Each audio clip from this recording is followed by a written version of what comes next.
श्री हनुमान मित्र मंडळाच्या विशेष सहकार्याने कोळी धर्मशाळा त्र्यंबकेश्वर येथे आयोजित करण्यात आलेल्या मोफत शिबिराला महिलांसह नागरिकांनी मोठ्या संख्येने प्रतिसाद दिलाय। या शिबिरामध्ये महिला सन्मान योजना, ST card, NCMC smart card, Ayushman Bharat card, Aadhaar card update, बाल संगोपन योजना, जन्म मृत्यू दाखले, रेशन कार्ड व रहिवासी दाखला यांसह विविध शासकीय योजनांचा लाभ नागरिकांना देण्यात आलाय। विशेषतः महिला सन्मान योजनेअंतर्गत महिलांना मिळणाऱ्या प्रवास सवलतीचा लाभ घेण्यासाठी मोठ्या संख्येने महिलांनी शिबिरात सहभाग घेतलाय। तसेच आयुष्मान भारत योजनेअंतर्गत अनेक नागरिकांनी आरोग्य कार्ड काढून घेतलेले आहे।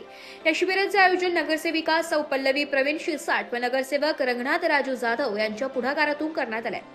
शिबिरात आलेल्या नागरिकांना आवश्यक कागदपत्रांची माहिती देत विविध योजनांचे अर्ज व नोंदणी प्रक्रिया सुलभ करण्यात आली आहे।